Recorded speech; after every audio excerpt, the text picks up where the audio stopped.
എല്ലാ പ്രശ്നങ്ങൾക്കും പരിഹാരം കാണണം. ഈ അധ്വാനിക്കുന്ന ജനവിഭാഗങ്ങളിൽ നേരത്തെ പറഞ്ഞ പോലെ അസംതൃപ്തി ഉണ്ടാക്കിയ എല്ലാ പ്രശ്നങ്ങൾക്കും പരിഹാരം കാണണം. പെൻഷൻ മുഴുവൻ കൊടുക്കണം, കുടിശ്ശിക കൊടുക്കണം.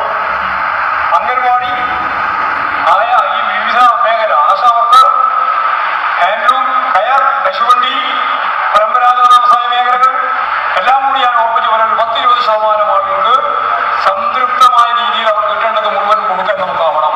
കൊടുക്കുമെന്നാണ് ഗവൺമെന്റ് പ്രഖ്യാപിക്കുന്നത്. അപ്പോൾ നമ്മുടെ ഭാഗത്തു നിന്നുള്ള തിരുത്തൽ വരുത്തണം. ഗവൺമെന്റ് എന്തിനാണ് മുൻഗണനാക്രമം തീരുമാനിക്കണം.